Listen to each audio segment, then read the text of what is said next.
இடி மின்னல் காதல் உங்களுடைய அபிமான திரையரங்குகளில் வெற்றி நடை போடுகிறது. சத்தியமங்கலத்துல காலேஜ் இருக்கு. நம்முடைய நீலகிரி நாடாளுமன்ற தொகுதியில தாளவாடின்னு ஒரு மலை இருக்கு. இந்த மலை மாதிரி அந்த மலையில தேயிலாம் இல்ல. அங்க லிங்காயத்துகள், அருந்ததியர்கள், டிரைபல்ஸ், மலைவாழ் மக்கள் ரொம்ப ஏழ்மைப்பட்டது. கர்நாடகா பார்டர் 5 மணிக்கு மேல பஸ் கிடையாது, 6 மணிக்கு மேல பஸ் கிடையாது. அங்க +2 படிச்சுட்டா பையனுங்களோ பொண்ணுங்களோ காலேஜுக்கு ஒருத்த கூட கிடையாது. தனித்த துண்டித்த மலை அது. பவானிசாகர் தொகுதியில இருக்கு. நம்ம நீலகிரி நாடாளுமன்ற தொகுதியில வருது. அங்க போய் பார்த்தா 15 வயசு 16 வயசுல கல்யாணம் பண்ணி கொடுத்துருவாங்க, 13 வயசுல கல்யாணம் பண்ணி கொடுத்துருவாங்க. படிப்பு கிடையாது. அந்த மக்கள் எல்லாம் அவனை கஷ்டப்பட்டாங்க. நம்முடைய முதலமைச்சர் தான் போய் கேட்டேன், எவ்வளவோ கல்வி வந்துச்சு தமிழ்நாட்டுல, ஆனால் ஒரு பகுதி துண்டா நிக்குதுன்னு கேட்டேன். உடனே 16 கோடி ரூபாய் செலவில ஒரு புதிய கலை கல்லூரியை பொலிவுற கட்டி இன்றைக்கு 400 பேர் அங்க படிக்கிறாங்க. இந்தியா ஆபத்துல இருக்குன்னு அவர் சொல்றாரு. என்ன சொல்றாரு? என்ன ஆபத்து? இப்போ இந்த பிரச்சார கூட்டத்துல நான் தமிழ்ல பேசுறேன், வெள்ளி படுகால பேசினாரு, கணேசன் படுகால பேசினாரு, ராமச்சந்திரன் படுகாசுல பேசினாரு, அந்த பாஸ்கரன் மலையாளத்துல பேசினாரு, இன்னொருத்தர் இருக்காரு தெலுங்குல பேசுறது கூட ஆள் இருக்கு. ஆனா படுகாசுல பேசினாலும், தமிழ்ல பேசினாலும், மலையாளத்தில் பேசினாலும், தெலுங்குல பேசினாலும் நாம் எல்லோரும் இந்தியர்கள், நாம் எல்லோரும் தமிழர்கள், தமிழ்நாடு. அப்ப வேற்றுமை இருக்கு, மொழியில வேற்றுமை இருக்கு, ஜாதியில வேற்றுமை இருக்கு, மதத்துல வேற்றுமை இருக்கு. இஸ்லாம் ரம்ஜான் பிரியாணி வரும், எனக்கெல்லாம் 10 வீட்ல இருந்து பிரியாணி வரும், 10 வீட்ல இருந்து பிரியாணி வரும். இன்னும் கொஞ்சம் கொஞ்சம் சாப்பிடுவோம், அனுப்புறாங்க. தீபாவளிக்கு நான் கொண்டாடுறாங்க பரவாயில்ல, என்னுடைய துணைவியார் 10 வீட்டுக்கு அனுப்புவாங்க. அப்ப தீபாவளி பலகாரம் அங்க போகும், ரம்ஜான் பிரியாணி இங்க வரும், கிறிஸ்துமஸ் கேக் 2 பேத்துக்கு வரும். சாரும் இப்ப உடனே கூட கேட்டேன், இன்னைக்கு கேட்டாரு என்ன, நாளைக்கு டூர் வரீங்களா, மத்தியான சாப்பாடு என்ன வேணும்னு கேட்டாரு. எனக்கு உங்க படுகிற அவரை குழம்பு தான் வேணும் கொடுத்தாரு. இன்னைக்கு அவரை குழம்பு தான் சாப்பிட்டேன். அப்ப உங்களுக்குன்னு ஒரு அடையாளம் இருக்கு, அவரை குழம்பு, அது எனக்கு திருச்சியில கிடைக்க மாட்டேங்குது. எங்க ஊரு கருவாட்டு குழம்பு உங்களுக்கு கிடைக்க மாட்டேங்குது. அப்ப ஒவ்வொருத்தருக்கும் ஒரு உணவு, ஒவ்வொருத்தருக்கும் ஒரு உடை. இப்ப எனக்கு அந்த படுகர் ட்ரெஸ் மாத்தி விட்டாங்க, ரொம்ப நல்லதா இருக்கு, ஆனா பார்லிமெண்ட் போட்டு போக முடியலையே. அப்போ உடை வேறு, உணவு வேறு, பழக்க வழக்கம் வேறு, மதம் வேறு, மொழி வேறு, எல்லாம் வேறு. இன்னைக்கு அந்த காந்தி தேசத்திற்கு ஆபத்து வந்திருக்கு. ஒரே மொழி, ஒரே மதம், எல்லாரும் இந்த மதத்தில் தான் இருக்கணும், இந்த நாடு இந்த நாடு தான் என்று சொல்லி நம்முடைய அடையாளத்தை, கலாச்சாரத்தை அழித்து விட்டு இங்க இருக்கிற சிறுபான்மை மக்களுக்கு எந்த உரிமையும் கொடுக்காம எப்ப சாவறாங்க, எப்ப கொலை நடக்குது ஒண்ணுமே தெரியலையே. மணிப்பூர்ல ஒரு பொண்ணு, கிறிஸ்தவ பொண்ணு, பழங்குடியின பெண்ணு, அந்த பொண்ணு அம்மனை மாக்கி 200 பேர் அழைச்சிட்டு போறான். செல்போன்ல பணம் எடுத்து 200 பேர் தமிழ்நாட்டில் நடக்குமா, விட்டுருவோமா? அது என்ன சொல்றான்? அழைச்சிட்டு போகும்போது ஜெய் ஸ்ரீராம், பாரத் மாதா ஜி. அசிங்கமா இல்ல? பில்கிஸ் பானு ஒரு பொண்ணு, முஸ்லீம் பொண்ணு, வயிற்றுல 6 மாசம் 3 மாசம் குழந்தை இருக்கு, கையில 3 வருஷம் குழந்தை இருக்கு, அழைச்சிட்டு போகுது, பரதா போட்டுருக்கு. இங்க இருந்து போறான் 10 பேரு, அம்மனமாக்குறான், நிர்வாணப்படுத்துறான், கற்பழிக்கிறான். அந்த குழந்தை அழுவுது, அதை பிடிச்சி காலத்துக்கு ஒரே பாறையில ஒரே அடி செவரு அமாரி போட்டு இந்த குழந்தை. அதுல குற்றவாளிகள் ஜெயிலுக்கு போறாங்க, அவங்களை வெளியே கொண்டு வராங்க. வெளியே கொண்டு வந்து அவர்கள் பிராமணர்கள், நல்லவர்கள், ஜெய் ஸ்ரீராம், பாரத மாதா ஜிங்கிறார். சுப்ரீம் கோர்ட் கார் திரும்பி உள்ள போட்டு. அப்ப இப்படி மதத்தை வைத்து அரசியல் செய்கின்ற மோடி மீண்டும் ஆட்சிக்கு வந்தால் கொடுத்த வாக்குறுதி ஒண்ணு நிறைவேற்றிருக்காரா? 15 லட்சம் பணம் போட்டாரா? வருமானம் 2 மாதம் உயர்த்தி சொன்னாரா? வருஷத்துக்கு 2 கோடி பேருக்கு வேலைக்கு முப்பது சொன்னாரா? ஒண்ணுமே கிடையாது. எனக்கு தெரிஞ்சு சொல்றேன், 25 ஆண்டு காலம் நான் டெல்லியில இருக்கேன், 20 ஆண்டு காலம் 21 ஆண்டு காலம் நாடாளுமன்றத்தில் இருக்கேன். எம்பியா 31 வயசுல போனேன், இன்றைக்கு 60 நெருக்கிட்டேன். என்னுடைய அரசியல் வாழ்க்கையில் இப்படி ஒரு பிரதமர் நாடாளுமன்றத்தில் நான் பார்த்ததில்லை. ஒரு நாள் கூட கேள்வி நேரத்தில் பிரதமர் வரமாட்டார், கேள்வி நேரத்துக்கு வரமாட்டார், பார்லிமெண்ட்டை மதிக்க மாட்டார். வந்தா அவர் என்ன விருப்பமோ சொல்லிட்டு போயிட்டே இருப்பார். இப்படி ஒரு ஜனநாயக போக்கை, மதவாத அரசியலை செய்கின்ற, ஊழலை செய்கின்ற இந்த அரசை அப்புறப்படுத்துகிற துணிச்சல் இன்றைக்கு இந்தியாவில் இறந்த தலைவர்கள் எல்லாம் பயப்படுறாங்க. இன்கம் டாக்ஸ் ரைடு வந்துடும், இடி வந்துடும், எல்லாம் வந்துடும். ஆனால் எதற்கும் பயப்படாமல் இந்த தேசத்தை காப்பாற்றுவேன் என்று சொல்லுகின்ற ஒரே தலைவர் முத்துவேல் கருணாநிதி ஸ்டாலின் என்கின்ற அந்த ஒற்றை மனிதன் தான் இன்றைக்கு இந்த நாட்டை காப்பாற்றுகிறார், அரசியல் சட்டத்தை காப்பாற்றுகிறார். என்னதானோ கேஸ் வாங்குற ஆபீஸ்ல இவ்ளோ கூட்டமா இருக்கு? அது கேஸ் வாங்க வந்த கூட்டம் இல்ல, பக்கத்துல கேஸ் வாங்க லோன் வாங்க வந்த கூட்டம். என்ன கேஸ் வாங்க லோனா? ஆமா, வருஷத்துக்கு 6000 இருந்து 10000 ரூபாய் வரைக்கும் நம்ம வீட்டு கேஸுக்கு செலவாகுது. தினசரி சம்பளம் வாங்குற நாமெல்லாம் என்ன பண்ணுவோம் சொல்லு? இதை தெரிஞ்சுக்கிட்டு தான் இவங்க எல்லாரும் வந்து உட்கார்ந்துருக்காங்களா? என்னத்த சொல்ல, வா போவோம். கேரண்டி வாரண்டிகளை இனியே நம்ப போறீங்களா? சிந்தித்து வாக்களிங்க.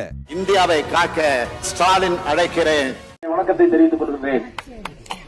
நடைபெற இருக்கின்ற நாடாளுமன்ற தேர்தலில் திராவிட முன்னேற்ற கழகத்தின் சார்பில் கூட்டணி கட்சியினுடைய ஆதரவோடு நம்முடைய மாண்புமிகு முதலமைச்சர் அவர்கள் இந்த தொகுதியுடைய வேட்பாளராக அறிவித்து உங்களிடத்திலே ஒப்படைத்திருக்கிறார். உதயசூரியன் சின்னத்திலே வாக்களித்து என்னை நாடாளுமன்றத்திற்கு அனுப்புங்கள் என்று கேட்டுக்கொள்ள வருகை இருந்திருக்கின்றோம். இந்த தேர்தல் எப்படிப்பட்ட தேர்தல் என்று உங்களுக்கு தெரியும். நான் இந்த தேர்தல் 8வது தேர்தல், எனக்கு 8 முறை நின்றுருக்கேன். இது 8வது தேர்தல். 4 முறை பெரம்பலூர்ல நின்றேன், 4 முறை ஊட்டியில நிக்கிறேன். இந்த 8 தேர்தலில் இதுவரை பார்க்காத ஒரு தேர்தல் இந்த தேர்தல். மிகவும் பதட்டமான, ஆபத்தான, விசித்திரமான, வித்தியாசமான தேர்தல். அதனாலதான் நம்முடைய மாண்புமிகு முதலமைச்சர் அவர்கள் ஸ்டாலின் குரல் என்று வாட்ஸ்அப்ல ஒரு குரல் வருது. இந்தியாவை மீட்க உங்கள் ஸ்டாலின் அழைக்கிறேன் என்று ஒரு குரல் எல்லா பத்திரிகையும் பார்த்திருப்பீங்க. தமிழ்நாட்டுடைய முதலமைச்சர், அவர் முதலமைச்சர் ஆகி 3 ஆண்டுகள் தான் ஆகிறது. கொடுத்த வாக்குறுதியெல்லாம் நிறைவேற்றினார். நான் ஆட்சிக்கு வந்தால் கொரோனா பொது முடக்கத்தால் பாதிக்கப்பட்டிருக்கின்ற எல்லா தமிழ்நாட்டில் இருக்கிற 1.25 கோடி எல்லா காடுகளுக்கும் 4000 ரூபாய் கொடுப்பாரு. ஆட்சிக்கு வந்து கொடுத்தாரு. இத்தனைக்கு எடப்பாடி பழனிசாமி வச்சுட்டு போன 5 லட்சம் கோடி கடனையும் தாண்டி 4000 ரூபாய் கொடுத்தாரு. அப்புறம் மகளிர் உரிமை தொகை வரலன்னாங்க. ஓராண்டுக்கு பிறகு 1000 ரூபாய் கொடுத்தார். மாணவர்களுக்கு காலை சிற்றுண்டி திட்டம் கொண்டு வந்து கொடுத்தார். அரசு பள்ளியில படித்தால் பெண்களுக்கு கல்லூரி போனா 1000 ரூபாய் மாசம். 5 வருஷம் MBBS படிச்சா 5 வருஷம் 1000 ரூபாய். BSc படிச்சா 3 வருஷம், BDSc படிச்சா 4 வருஷம்.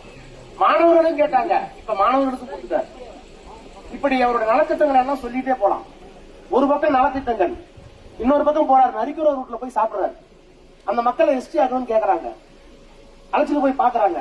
அவங்க கொடுத்த சாப்பாட்டை சாப்பிடுறாரு. கறி குழம்பு ரொம்ப காட்டமா இருக்கு, இவ்வளவு காரம் எப்படி சாப்பிடுறீங்கன்னு கேட்டாரு. அதுக்கு அந்த மாசம் அவங்க சொன்னாங்க, சாமி இவ்வளவு காரம் நாங்க சாப்பிடணும், கொரோனாவுக்கு ஒன்றுமே செய்யல. நாங்க அவங்களோட உட்கார்ந்து சாப்பிட்டு அடுத்த 2 நாள்ல ஸ்பெயினுக்கு போறாரு. ஸ்பெயின்ங்கிற ஒரு நாட்டுக்கு போய் 8 லட்சம் கோடி முதலீடுகளை கொண்டு வந்து கார் தொழிற்சாலை, கப்பல் கட்டு தொழிற்சாலை, ஸ்கூட்டர் தொழிற்சாலை, எத்தனையோ தொழிற்சாலைகளை உருவாக்குகிறார். இப்படி ஒரே நேரத்தில் மக்கள் நலத்திட்டங்கள், பாலங்கள், பள்ளிக்கூடங்கள், கல்லூரிகள். ஊட்டியில ஒரு காலேஜ் இருக்கு, கூடலூர்ல ஒரு காலேஜ் இருக்கு, கீழே மேட்டுப்பாளையத்தில் கூட காலேஜ் இருக்கு, சத்தியமங்கலத்துல காலேஜ் இருக்கு. நம்முடைய நீலகிரி நாடாளுமன்ற தொகுதியில தாளவாடின்னு ஒரு மலை இருக்கு. இந்த மலை மாதிரி அந்த மலையில தேயிலாம் இல்ல. அங்க வந்து லிங்காயத்துகள், அருந்ததியர்கள், டிரைபல்ஸ், மலைவாழ் மக்கள் ரொம்ப ஏழ்மைப்பட்டது. கர்நாடகா பார்டர். 5 மணிக்கு மேல பஸ் கிடையாது, 6 மணிக்கு மேல பஸ் கிடையாது. அங்க +2 படிச்சுட்டா பையனுங்களோ பொண்ணுங்களோ காலேஜுக்கு ஒருத்த கூட கிடையாது. தனித்த துண்டித்த மலை அது. பவானிசாகர் தொகுதியில இருக்கு, நம்ம நீலகிரி நாடாளுமன்ற தொகுதியில வருது. அங்க போய் பார்த்தா 15 வயசு 16 வயசுல கல்யாணம் பண்ணி கொடுத்துருவாங்க, 13 வயசுல கல்யாணம் பண்ணி கொடுத்துருவாங்க. படிப்பு கிடையாது. அந்த மக்கள் எல்லாம் அவனை கஷ்டப்பட்டாங்க.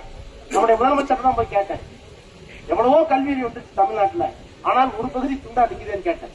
உடனே 16 கோடி ரூபாய் செலவில ஒரு புதிய கலை கல்லூரியை பொலிவுற கட்டி இன்றைக்கு 400 பேர் அதை படிக்கிறாங்க.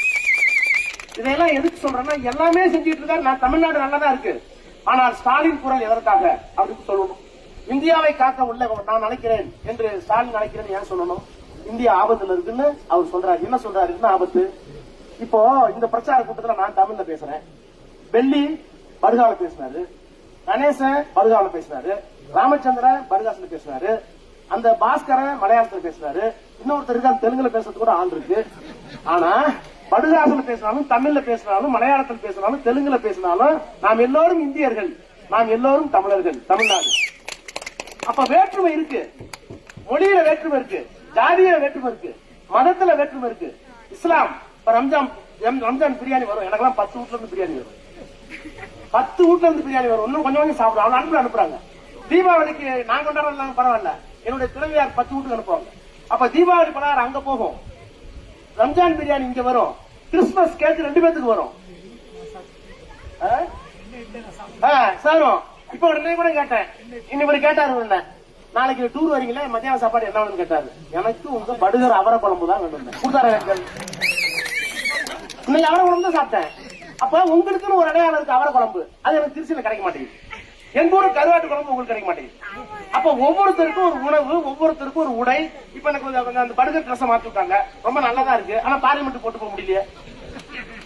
அப்போ உடை வேறு, உணவு வேறு, பழக்க வழக்கம் வேறு, மதம் வேறு, மொழி வேறு, எல்லாம் வேறு. காந்தி எதிர்ப்பு நிக்கிறாரு. எனக்கு உங்களுக்கு உங்க வரலாறு சொல்றேன், அந்த காந்தி வச்சு சொல்றேன். சுதந்திரம் அடைஞ்சப்ப உணவு, மதம், சாதி எல்லாம் அடிச்சிருக்காங்க. நவகாலியில பல லட்சம் இந்துக்கள் கொல்லப்பட்டாரு, பல லட்சம் இந்துக்கள் கொல்லப்பட்டாங்க இஸ்லாமியர்களால. கல்கத்தாவிலையும் டெல்லியிலையும் பல லட்சம் முஸ்லீம்கள் கொல்லப்பட்டாரு இந்துக்களால. இந்துக்களால முஸ்லீம் கொல்லப்பட்டார்கள், முஸ்லீம்களால இந்துக்கள் கொல்லப்பட்டார்கள், ரத்த ஆறு ஓடுச்சு. காந்தி இதே தடியோட போய் கோமணத்தோட போய் உட்கார்ந்தார். முடிஞ்சா என்ன கொள்ளுங்க, அன்பும் அகிம்சையும் தான் இந்த நாட்டை வாழ வேண்டும், வேற்றுமையில் ஒற்றுமை காண வேண்டும், அங்கேயே உண்ணாவிரதம் உட்கார்ந்தார். பதறி போய் பிரதமராக இருந்த நேரு, அம்பேத்கர், வல்லபாய் பட்டேல், ஷாமா பிரசாத் முகர்ஜி, இன்னைக்கு பிஜேபி அந்த கட்சிக்கு மூத்த தலைவர் இந்து மகாசபை, அவர்களெல்லாம் ஓடி போய் காகிதம் இல்ல எல்லாரும் ஓடி போய் காந்தி கையை பிடிச்சி நாங்க பாத்துக்கிறோம், இனிமேல் மனசண்டை நடக்காது, இந்த நாட்டில் எல்லோரும் இந்தியர் என்ற உணர்வோடு வாழ்வோம் என்று சொல்லி 100 பேர் கையெழுத்து போட்டு காந்தியை கூட்டிட்டு வந்து இந்தியாவை உருவாக்கினார்கள். அதுதான் இந்த காந்தி தேசம். இன்னைக்கு அந்த காந்தி தேசத்திற்கு ஆபத்து வந்திருக்கு. ஒரே மொழி, ஒரே மதம், எல்லாரும் இந்த மதத்தில் தான் இருக்கணும், இந்த நாடு இந்த நாடு தான் என்று சொல்லி நம்முடைய அடையாளத்தை கலாச்சாரத்தை அழித்துவிட்டு இங்க இருக்கிற சிறுபான்மை மக்களுக்கு எந்த உரிமையும் கொடுக்காம எப்ப சாவறாங்க, எப்ப கொலை நடக்குது ஒண்ணுமே தெரியலையே. மணிப்பூர்ல ஒரு பொண்ணு, கிறிஸ்தவ பொண்ணு, பழங்குடியின பெண்ணு, அந்த பொண்ணு அம்மனை மாக்கி 200 பேர் அழைச்சிட்டு போறான்.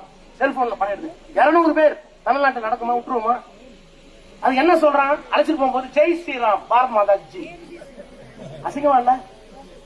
பில்கிஸ் பானு ஒரு பொண்ணு, முஸ்லீம் பொண்ணு, வயிற்றுல 6 மாசம் 3 மாசம் குழந்தை இருக்கு, கையில 3 வருஷம் குழந்தை இருக்கு, அழைச்சிட்டு போகுது, பரதா போட்டுருக்கு, இங்க இருந்து போறான் 10 பேரு, அம்மனமாக்குறான், நிர்வாணப்படுத்துறான், கற்பழிக்கிறான், அந்த குழந்தை அழுவுது, அதை பிடிச்சி காலை தூக்கி ஒரே பாறையில ஒரே அடி செவரு மாதிரி போட்டு இந்த குழந்தை. அதுல குற்றவாளிகள் ஜெயிலுக்கு போறாங்க, அவங்களை வெளியே கொண்டு வராங்க. வெளியே கொண்டு வந்து அவர்களாம் பிராமணர்கள், நல்லவர்கள், ஜெய் ஸ்ரீராம் பாரத மாதாவுக்கு ஜீங்கிறார். சுப்ரீம் கோர்ட் கார் திரும்பி உள்ள போட்டு. அப்ப இப்படி மதத்தை வைத்து அரசியல் செய்கின்ற மோடி மீண்டும் ஆட்சிக்கு வந்தால் கொடுத்த வாக்குறுதி ஒண்ணு நிறைவேற்றிருக்காரா? 15 லட்சம் பணம் போட்டாரா? வருமானம் 2 உயர்த்தி சொன்னாரா? வருஷத்துக்கு 2 கோடி பேருக்கு வேலை சொன்னாரா? ஒண்ணுமே கிடையாது. எனக்கு தெரிஞ்சு சொல்றேன், 25 ஆண்டு காலம் நான் வந்து டெல்லியில இருக்கேன், 20 ஆண்டு காலம் 21 ஆண்டு காலம் நாடாளுமன்றத்தில் இருக்கேன், எம்பியா 31 வயசுல போனேன், இன்றைக்கு 60 நெருக்கிட்டேன். என்னுடைய அரசியல் வாழ்க்கையில் இப்படி ஒரு பிரதமர் நாடாளுமன்றத்தில் நான் பார்த்ததில்லை. ஒரு நாள் கூட கேள்வி நேரத்தில் பிரதமர் வரமாட்டார், கேள்வி நேரத்துக்கு வரமாட்டார், பார்லிமெண்ட் மதிக்க மாட்டார், வந்தா அவர் என்ன விருப்பமோ சொல்லிட்டு போயிட்டே இருப்பார். இப்படி ஒரு ஜனநாயக போக்கை, மதவாத அரசியலை செய்கின்ற, ஊழலை செய்கின்ற இந்த அரசை அப்புறப்படுத்துகிற துணிச்சல் இன்றைக்கு இந்தியாவில் இறந்த தலைவர்கள் எல்லாம் பயப்படுறாங்க. இன்கம் டாக்ஸ் ரைடு வந்துடும், இடி வந்துடும், எல்லாம் வந்துடும். ஆனால் எதற்கும் பயப்படாமல் இந்த தேசத்தை காப்பாற்றுவேன் என்று சொல்லுகின்ற ஒரே தலைவர் முத்துவேல் கருணாநிதி ஸ்டாலின் என்கின்ற அந்த ஒற்றை மனிதன் தான் இன்றைக்கு இந்த நாட்டை காப்பாற்றுகிறார், அரசியல் சட்டத்தை காப்பாற்றுகிறார். அந்த ஸ்டாலின் குரல் ஓங்கி வெற்றி பெற வேண்டும் என்று சொன்னால் உதயசூரியன் சின்னத்திலே வாக்களித்து என்னை நாடாளுமன்றத்திற்கு அனுப்பி வையுங்கள் என்று உங்கள் பாதத்தொட்டு கேட்டு விடைபெறுகிறேன். நன்றி, நன்றி, நன்றி, வணக்கம்.